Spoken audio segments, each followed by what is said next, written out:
Hello, everyone. I'm going to let folks kind of trickle in for a minute or two, and then we'll get started with a few announcements. And then I'll introduce our speaker today.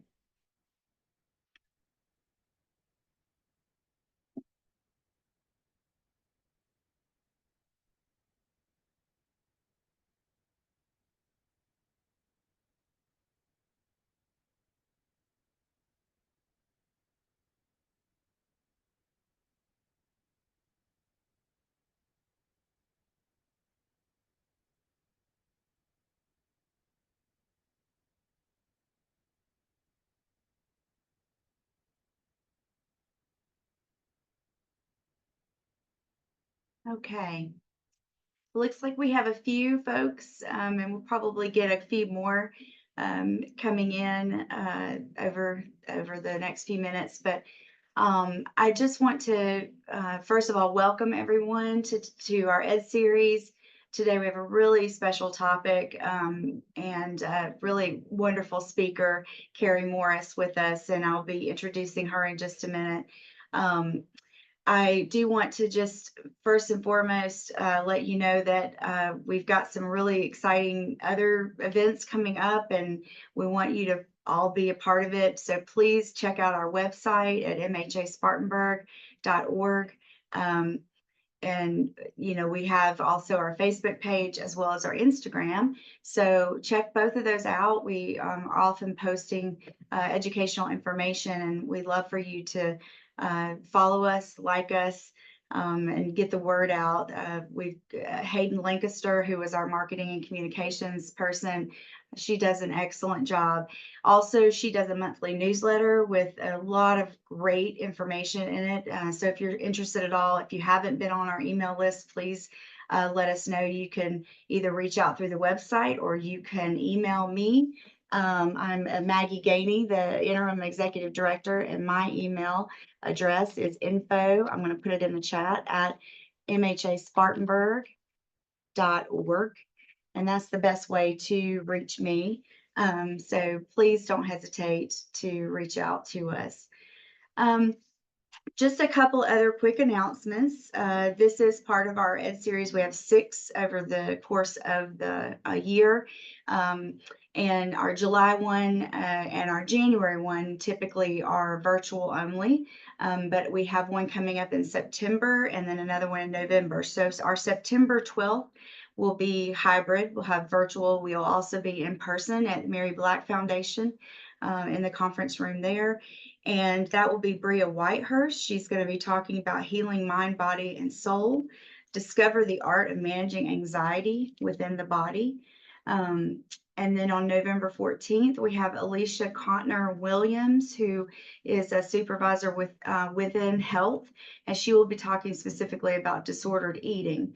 And so those are our next 2 Ed series. So please check those out. The information is there on our website as well.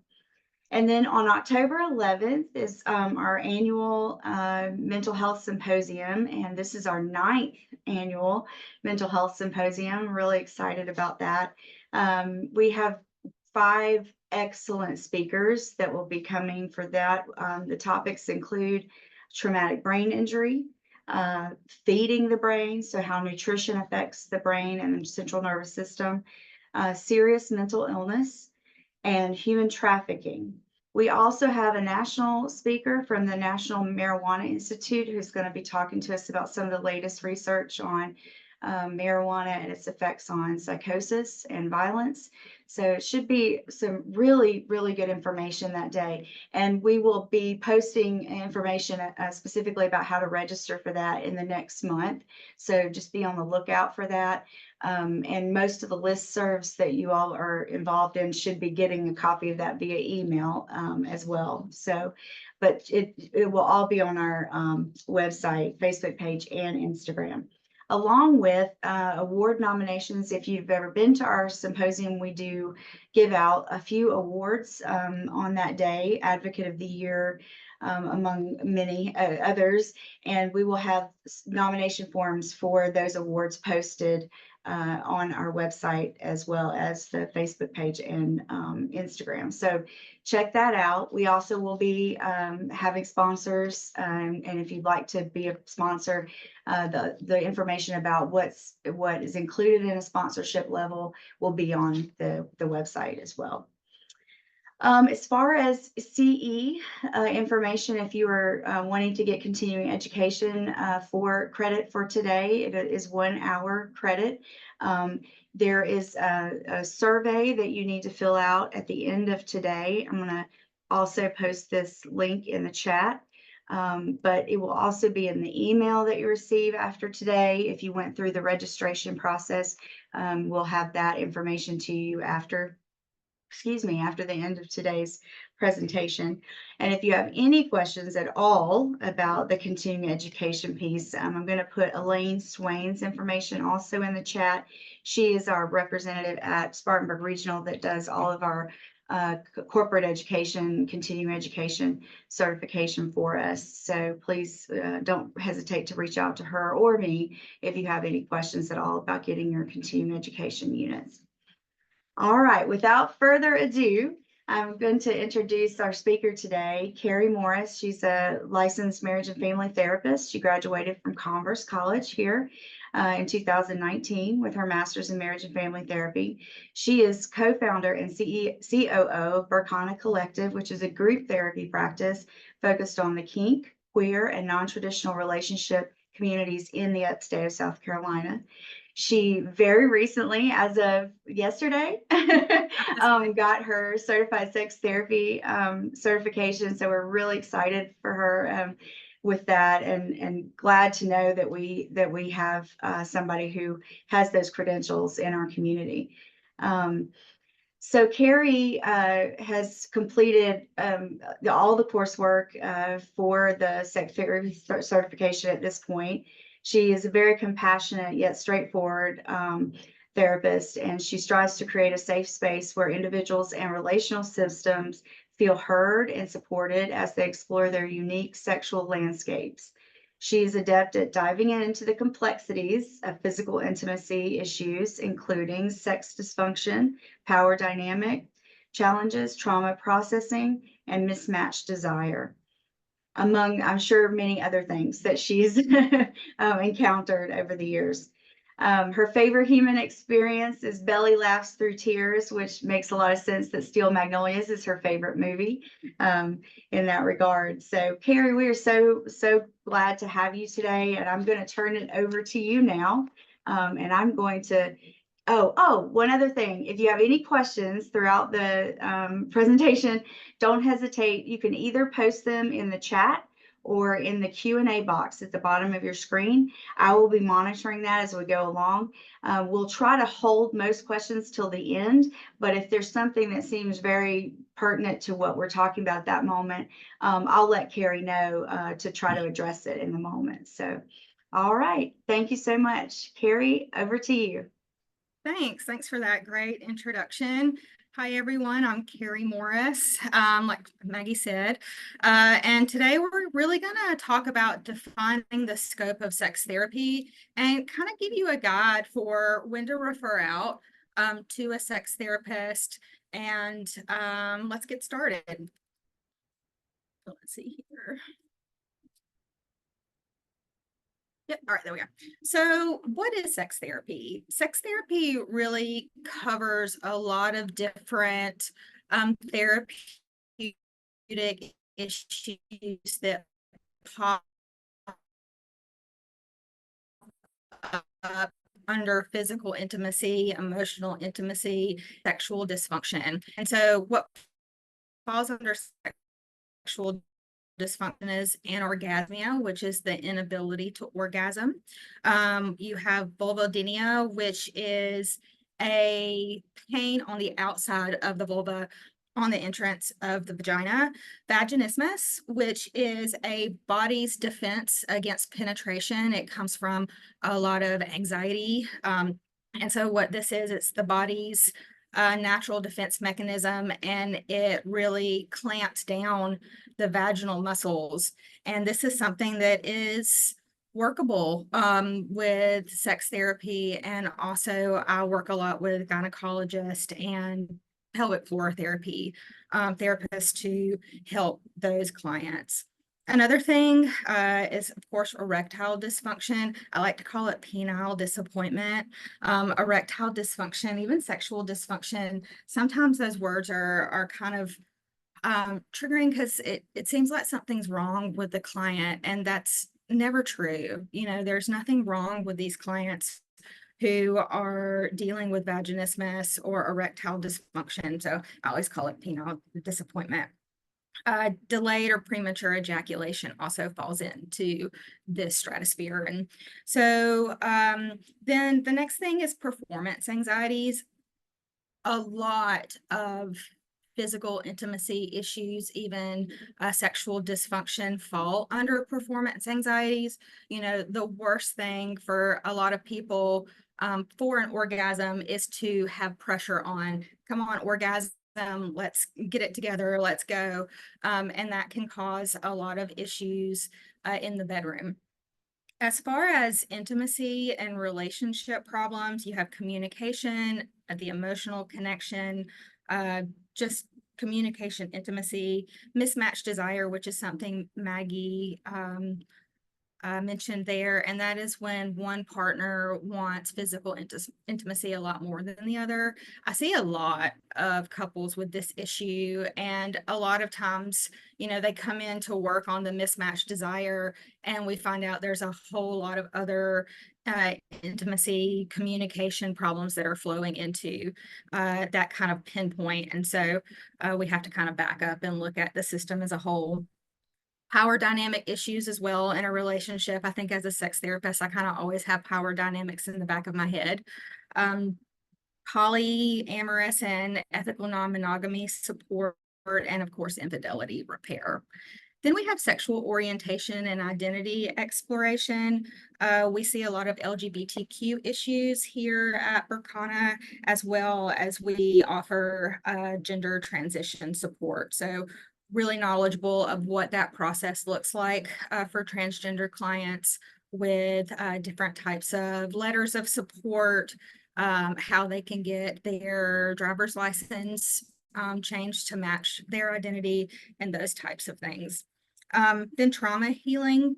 So, you know, I work with a lot of clients with a PTSD diagnosis, and then underneath the sexual heading of, you know, specific trigger plans that the client can apply to physical intimacy situations.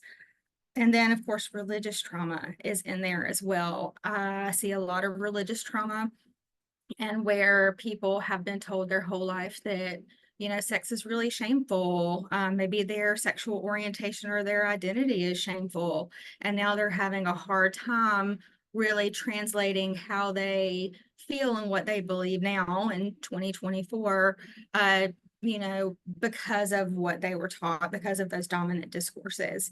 And then, of course, kink and lifestyle dynamics. So, you know, this includes acceptance of the kink or fetish, integration of that in their life. What does that look like if they want to explore that in person? And a lot of these dynamics are really complicated, especially in the BDSM lifestyle. You know, kink is different for everyone. Power dynamics are different for everyone. And kind of knowing, you know, what those lifestyles look like is really important for a sex therapist. So what are some of the limitations, you know, that I had before I started studying sex therapy that I feel like kind of will pop up? And one of the things that I wanted to talk about is the Plicit model.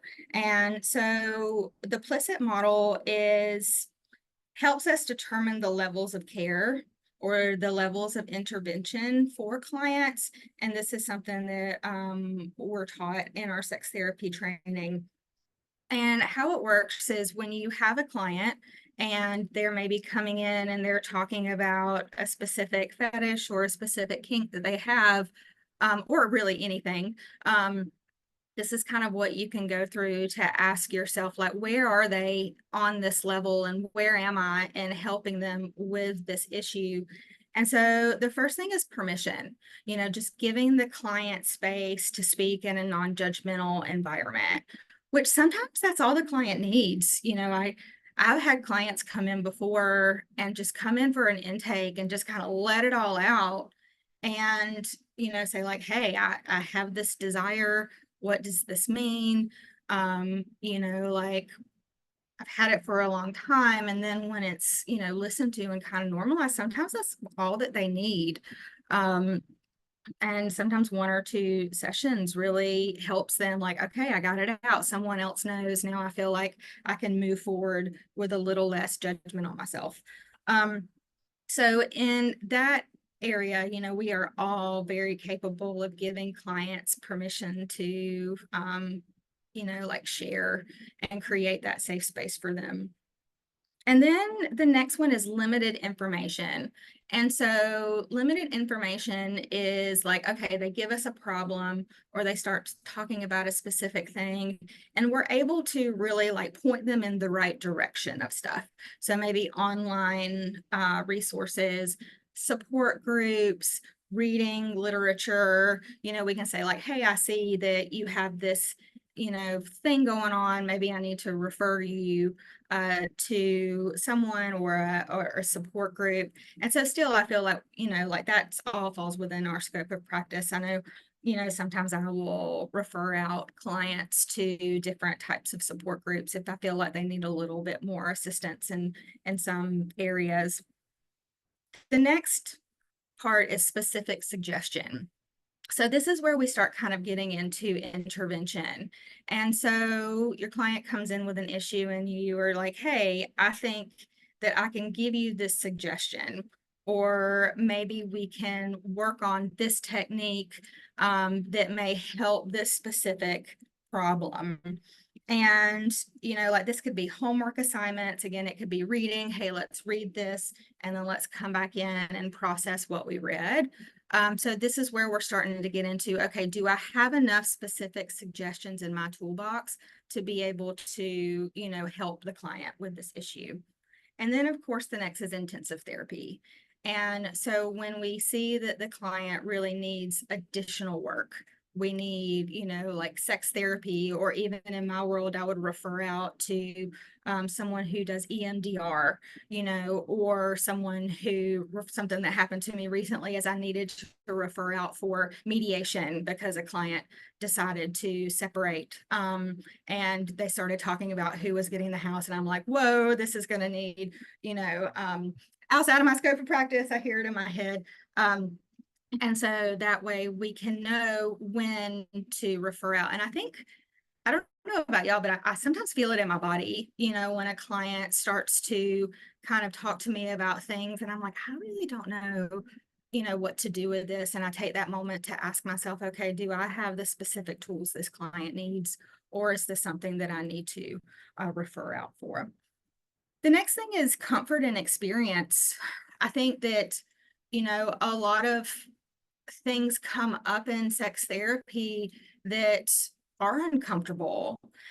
One of the trainings that sex therapists go through is the sexual attitudes reassessment. And what that is, it is a class where we are really exposed to a lot of different, things in the sexual realm. And we're really kind of asked to look at our own internal biases and see where we need to, do some work. So when a client does come in and they tell us these things, that we, are able to hold this non-judgmental space. And that was a really great experience. And anyone can take the SAR classes through different organizations, and those are really great. I love Self of the Therapist work.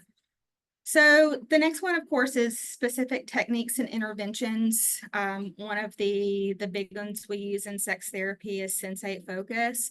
And so knowing what specific intervention or technique will work best for, the different sexual issues that I see. Medical knowledge is another one. I was talking a little bit earlier about vulvodynia and vaginismus. Vaginismus is something that I feel really passionate about. I feel like it's a silent epidemic. A lot of vulva owners are having painful sex and they don't know what vaginismus is. And so having a knowledge of, the questions to ask when someone is starting to talk about, hey, penetration is hurting, and then also being able to discuss those things with a pelvic floor therapist, with a gynecologist. I really like, holistic collaborative care with those other providers. And then ethical and legal boundaries. There's like, I feel like when sexual topics are introduced in therapy, the boundaries are, you have to really think about them. I think about boundaries all the time, and especially when it comes to like fetish acceptance or kink acceptance. And so there's a big difference between, fetish acceptance and fetish participation. So, if you have a client who wants to maybe wear certain things in session, or, maybe bring in certain, items, there's always this question of, okay, am I creating a space for a client to explore this, or am I participating in this? And that those get really kind of muddy and gray. And I think that that's one of the things that we have to think about as sex therapists too. So having some knowledge of those is really important. Okay, so what are some of the indicators for a girl? Let me take some water. I always get dry mouth when I present, a little bit nervous. So indicators for referral: persistent sexual issues despite initial interventions. Go back to the Plisset model on this one. Like, you have given the client permission to talk about their thing, you've given limited information, and you may have given, some specific suggestions. But even after those steps, the sexual issues still persist. And I'm going to share some case studies here in a minute that kind of show what this looks like. And so the next is clients expressing specific sexual concerns or dysfunctions. I think one of the things that we as therapists find too is clients may not share this with you for a really long time. I've had clients who I've seen for a year, and then one day they come in and they're like, hey, I have to tell you something, like, this has been going on with me for a long time. And I feel so honored that they trust me enough to share this with us. And so if you have a client that, you've been seeing for a while, and they come in and they're like, hey, I'm really, struggling with this part of my identity, or I'm really struggling in the bedroom with my partner, if it's like that specific sexual concern, you might want to talk to them about seeing a sex therapist. So sexual trauma requiring specialized treatment as well. We have specific trigger plans for sexual trauma, that are either individual homework, with like masturbation homeworks, or partnered homeworks. And so depending on, how involved the partner or partners are in the treatment or in the healing, is something that we can work with and really tailor homeworks to really give the clients case studies. And so I can't, of course, I can't be there in the bedroom with them, but I want to know what's going on in the bedroom. So any homework I give is a barometer. So I'm going to give you this homework and we're going to talk about it. Even if you didn't do it, we're going to talk about why you didn't do it. So that way it gives me a little lens into what's going on in their physical intimacy. And so I can do a little bit more individualized care. So complex sexual orientation or identity issues. Again, I talked about this a little bit before with, gender transition support. Another thing that I see a good bit is someone having fetishes or kinks or desires that fall outside of their sexual orientation.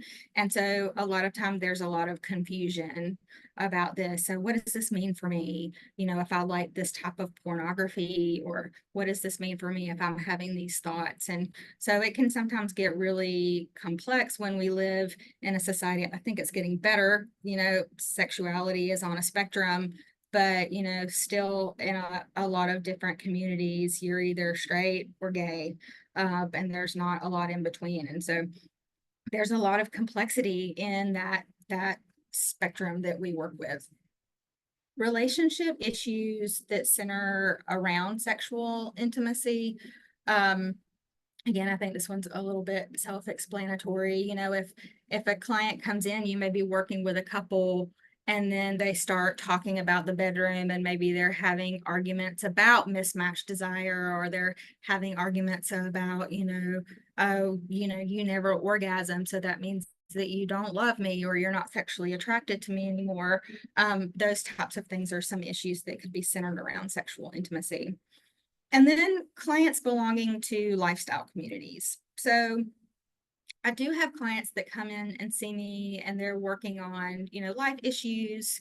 Maybe they want to work on some, you know, like anxiety and depression, but they belong to maybe the BDSM community, maybe the swinger community, and they just want to make sure that they have a clinician who kind of knows what those dynamics look like.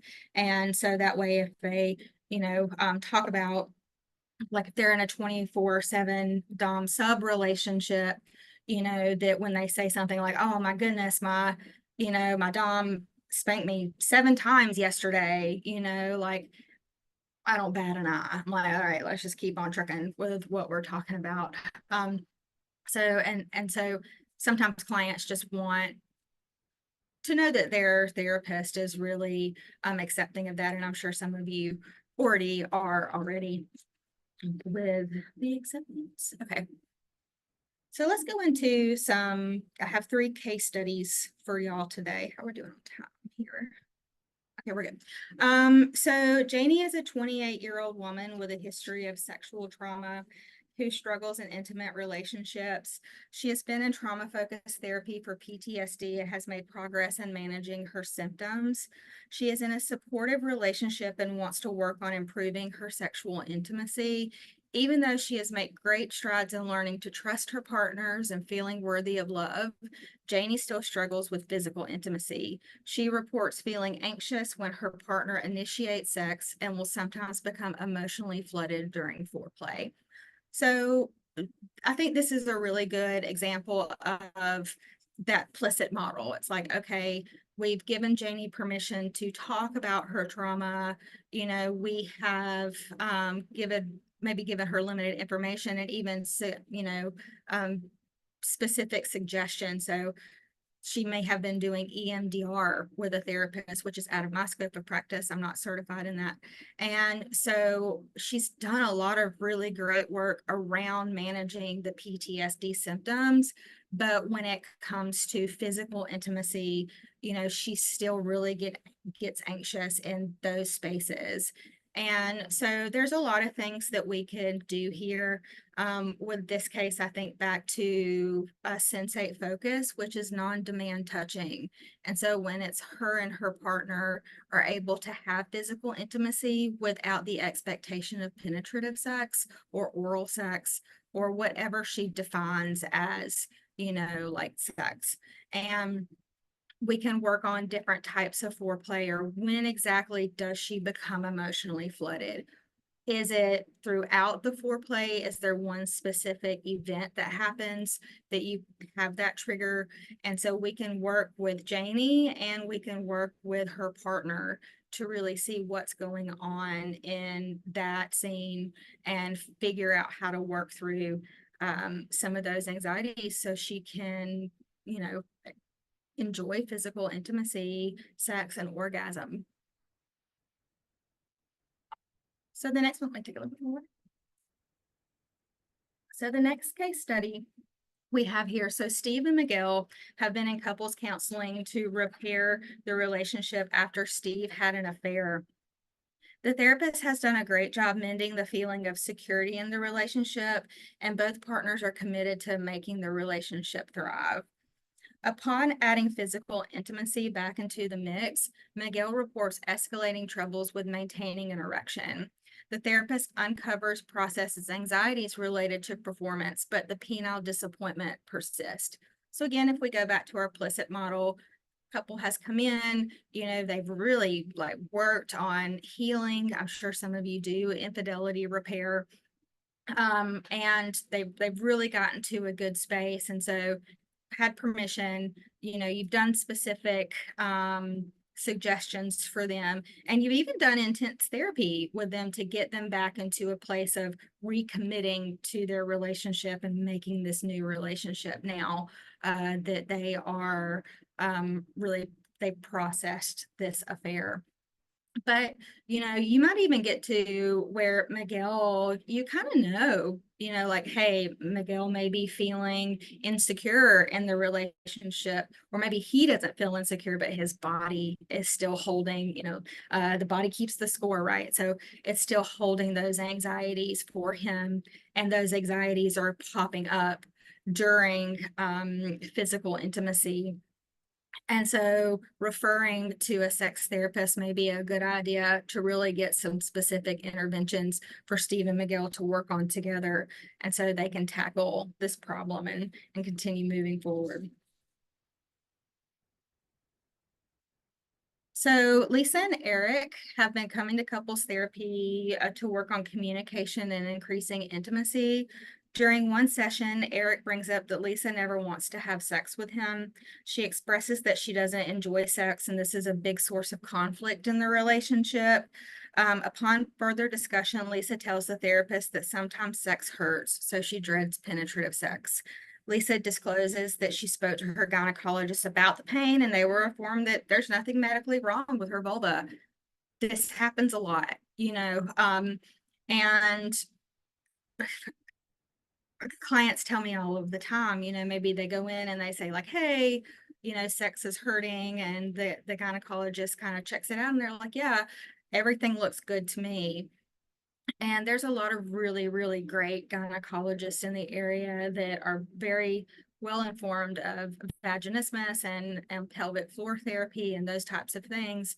But, I think a lot of clients feel really hopeless when, they're having this pain and then a doctor says, yeah, we don't see anything wrong with you, because, in that, in the vaginal muscles, there's not anything there. It's a tightening up when the penetration is about to happen. And so it can even not happen with the gynecologist, with a pelvic exam. It may only happen, in physical intimacy situations. So in this case, referring out to a sex therapist would be really helpful.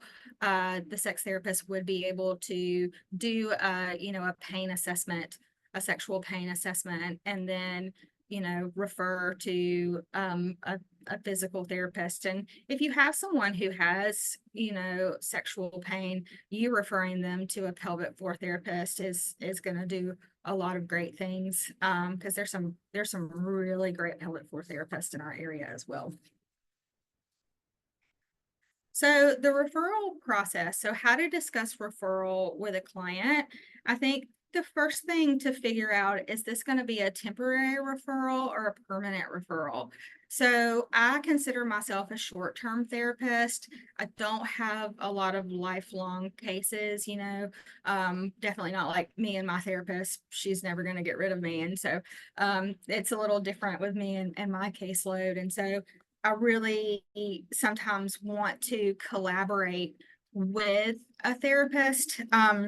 And so, you can discuss like, hey, the issue that you are describing to me falls out of my scope of practice. I would love to, refer you to a sex therapist temporarily. And once we get really a treatment plan, maybe start seeing some improvement, then you can come right back to me, or we can work together in tandem you know, or is this issue like, okay, I've really worked, and maybe like in Janie's case, you know, like Janie has really worked on her PTSD, and really the only thing that she really needs to work on now is the sexual intimacy part. So figuring out that first, I think is a question to ask yourself. And then, you know, like collaborating with a sex therapist. I love collaborating with other therapists. I think I gain so much wisdom from the therapists that I work with and I talk to. Um, I just really, really like learning from everyone. And so I think, you know, collaborating on a case where, hey, the client may come to you to work on anxiety and depression, you know, or maybe ADHD symptom um, management or what have you, and then they're coming to me and working on this very specific thing. It's such a great holistic way of treatment. And then also providing support during the transition, whether it's a temporary referral or permanent. You know, we get really attached to our therapist, and sometimes clients have a hard time thinking of going to someone else. So figuring out what support they need to, you know, go to someone else, go to a complete stranger and talk about these really private things, I think is important for us to do. And then finding and vetting a qualified sex therapist. You know, we have a lot of really great sex therapists in the area, maybe even reaching out and asking the therapist, have you worked with this specific thing before? Because there are things that I haven't worked with yet in, you know, real life. And I want to make sure that I know what I'm doing, that I know how I'm going to treat this. I'm going to think about maybe like, okay, this issue is really similar to this issue that I have a lot of experience with. So I'm going to kind of, you know, think about how I'm going to treat this, or I'm going to reach out to my sex therapy supervisor that I had when I was going through the process and get some extra help. So making sure that the therapist has worked on this issue, making sure that the therapist speaks the same language as the client. You know, we have sex therapists in the area who are faith-based. I am not faith-based. So we have sex therapists in the area who work with porn and sex addiction. So if that's the language that your client is using, definitely sending them to great folks like Sarah McGuire. And so you know that the therapist is speaking in the same language as what your client is really looking for help with. I think that's it. I think we're all through with that. Here is my contact information that I can leave up. How are we doing? All right, so we got about 20 minutes for questions if there are any. There are a few. Yeah, Yeah. let me um so I answered one already, which was, what is your term for erectile dysfunction? And penile disappointment. Is that right? Yes. It stood out to me because I love that reframe. Yes. That's really good. The other two, one is desire for some recommendations for pelvic floor physical therapists in the Greer area, but I'm sure others would be glad to know about anywhere in the upstate. So Yeah. So I know that if you asked me, if you hadn't asked me, I would have been able to tell you. Um, her name is Jessica, and she is at Upward. I want to make sure that I get her information right. And if you'll give me a second, I can give you contact information as well. sure, and that's it through Spartanburg Regional. Because I know that there are a lot of physical therapists through Spartanburg Regional that are at Upward. Does that sound right? Maybe just a moment. I do know that we have a pelvic floor therapy group of folks here through Spartanburg Regional. But I think some of them work out at Upward, but I'm not sure. Let's see.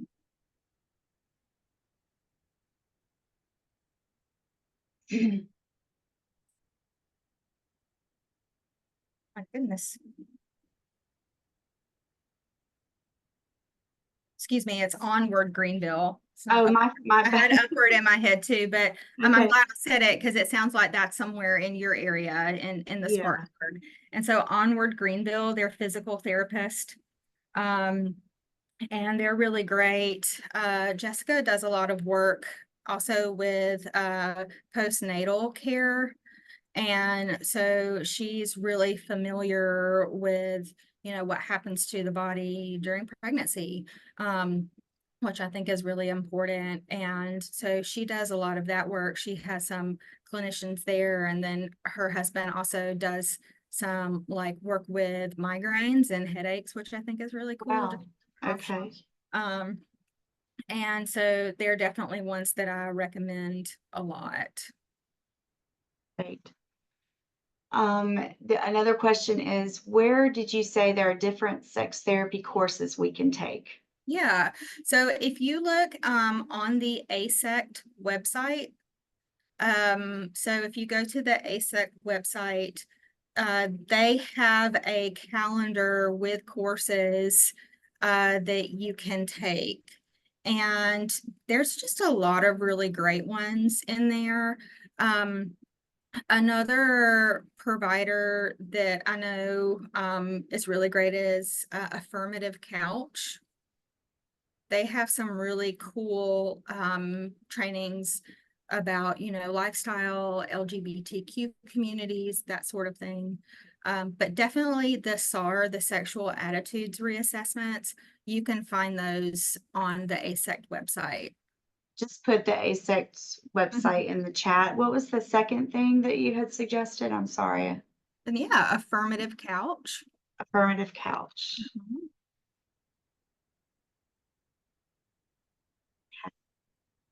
We have one more. This is from Emily Ford.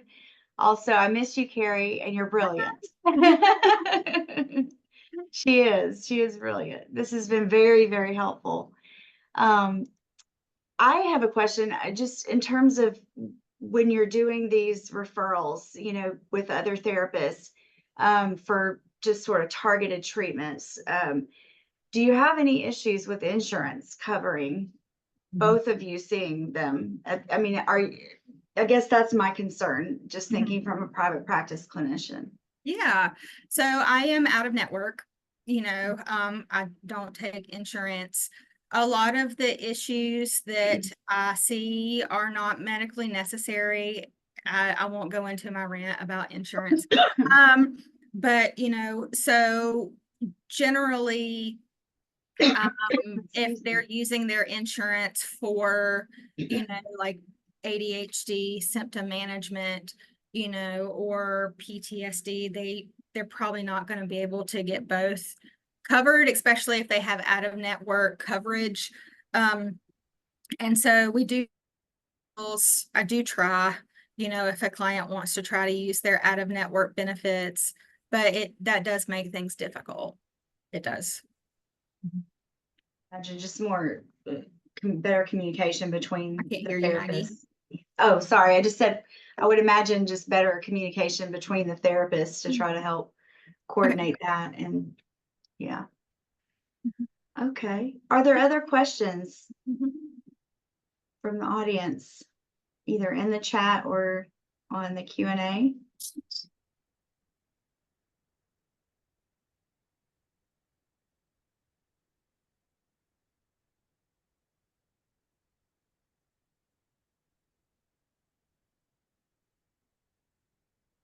Don't see any. Yeah, and if there's anything that I can, because I know I ran a little short, if there's anything I can expand on, any sort of communities or lifestyles, or, I can talk about any of those types of things that y'all are curious about.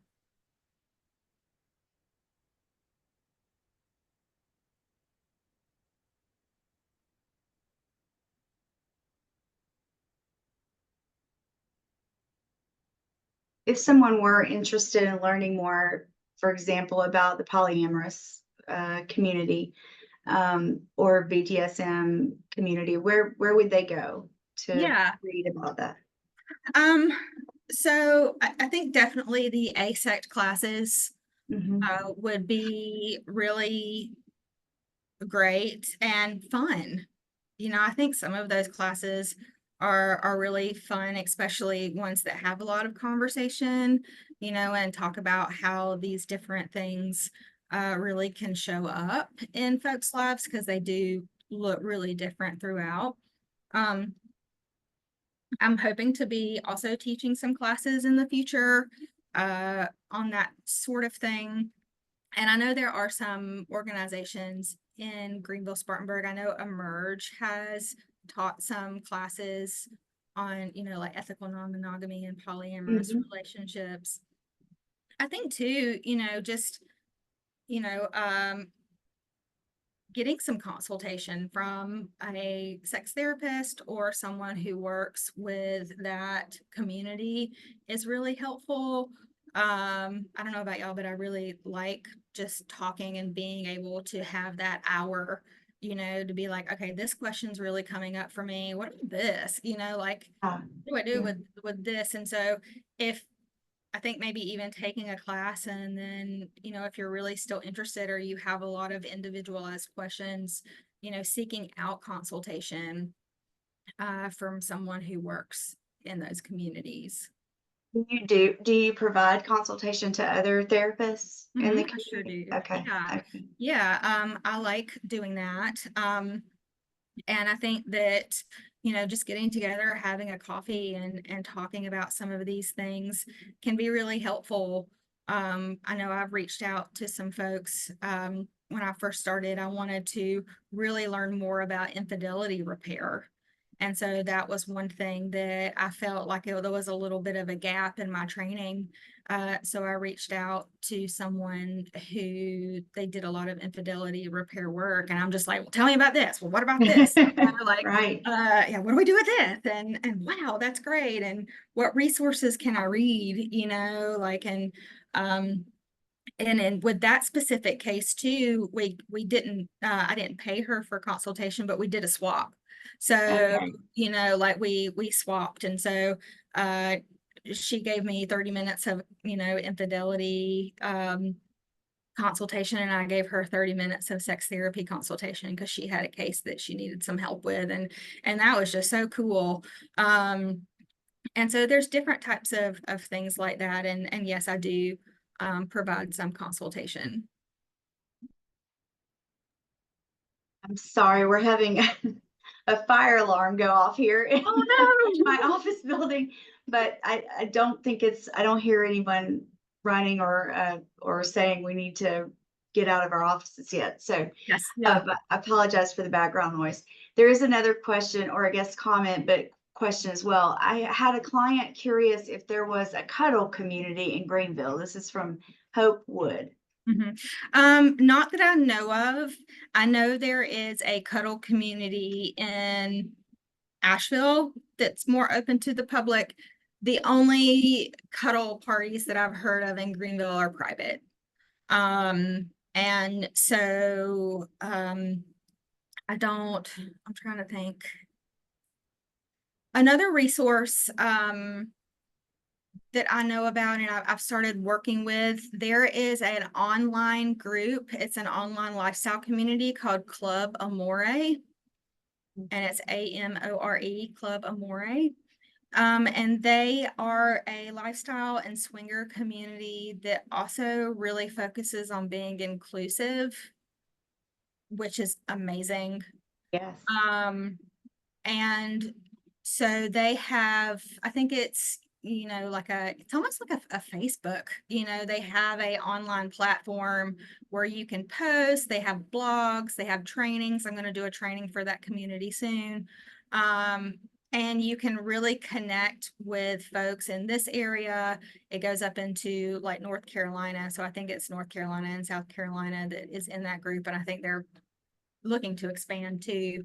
But I think with them, you join, I think there's a monthly membership fee, and I think you get a lot, you know, from the small fee that there is. And I think trying to find somewhere like that, or directing your clients to those safe spaces and really saying like, hey, I know this space, check it out, see what you think, does it feel good to you? And maybe looking there for, some things. And if your client's really looking for a cuddle party, hopefully they can find one. Good. Any other questions? We got just a few minutes left, but I can talk a little bit about,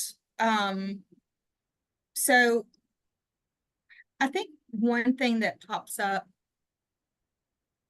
is the difference between like kink and sexual pleasure.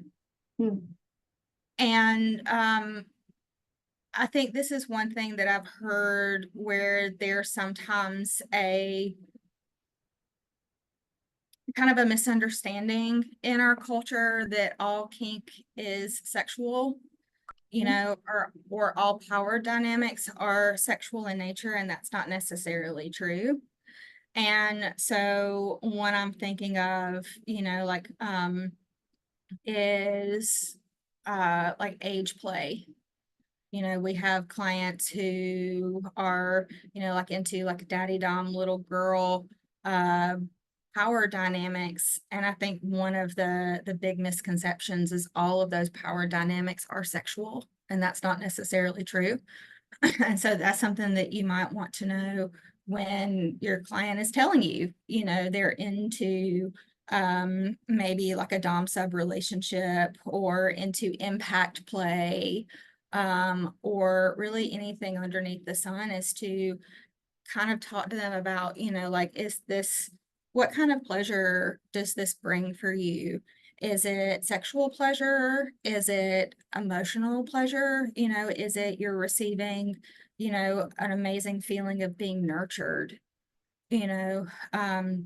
What is this that is creating feelings of pleasure for you?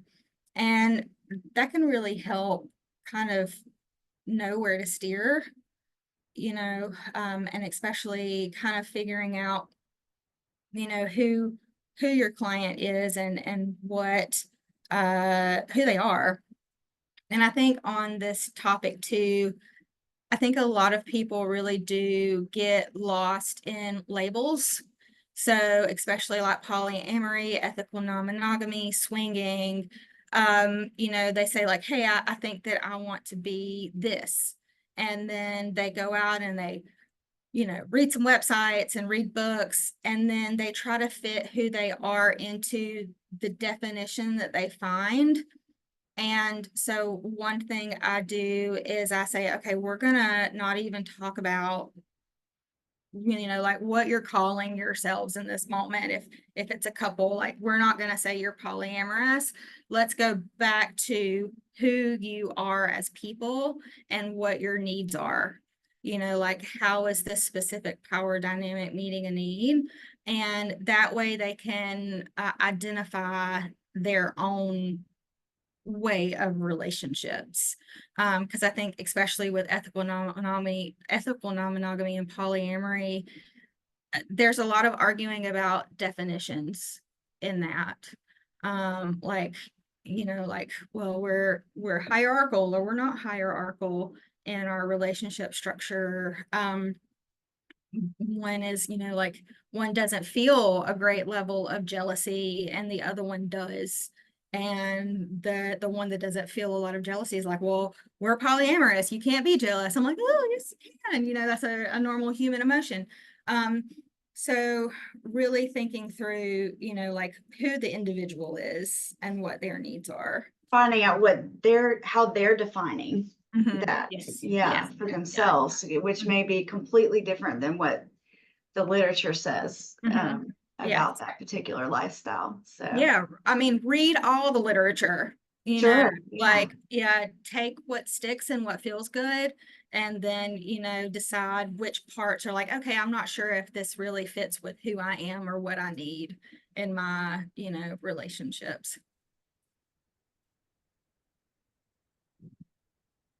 I don't see any other questions. So I think we'll wrap up unless there's something else. Is there anything else, Carrie, that you want to share? I'm just kind of looking through. I think we covered most everything. If anyone has any questions, my contact information is here. Please reach out. If there's maybe a question that you didn't feel asking in a public forum, or just anything that pops up, I'd be happy to have a convo and talk about sex therapy, becoming a sex therapist, my process with ASECT. We need more ASECT certified therapists in this area. From what I know, I'm the first. We have MB Tabor. She is coming up right after me. She does discernment counseling and couples counseling, telehealth only. She's fantastic. So she's going to be getting that, I think, soon. And I think we have some others in the works as well. And I haven't looked on your website in a while, but last time I looked at the Berkana Collective website, y'all had a lot of good information on there as well. Just about where to go to find out more. Yeah. Clients can schedule consultations online. We use Simple Practice. And each of our clinicians have a little bit of a different slant. And so one of the things that we really work on at Berkana is making sure that the client gets to the right clinician. And so, like taking into account what each different clinician really works with. So I am referring to Jordan all the time. I'm referring to Shaylin all the time, and vice versa. We also do a lot of client sharing, where if I have a client who's working in sex therapy and maybe they need some help with some substance use issues, Shaylin is a addictions counselor, and so I'm like, hey, let's get you signed up, so you can go see Shaylin for a little bit and pop on back to me. And I think I'd like to do that with other therapists outside of Berkana as well. Well, thank you so much, Carrie. Yeah, We really appreciate your time and expertise, and really excited for you on your certification. That's awesome. Thanks. And thanks everyone for the great questions. And if you have any questions, let me know. Okay. All right. Thank you, everybody. We'll hopefully see you again in September. All right. Bye-bye.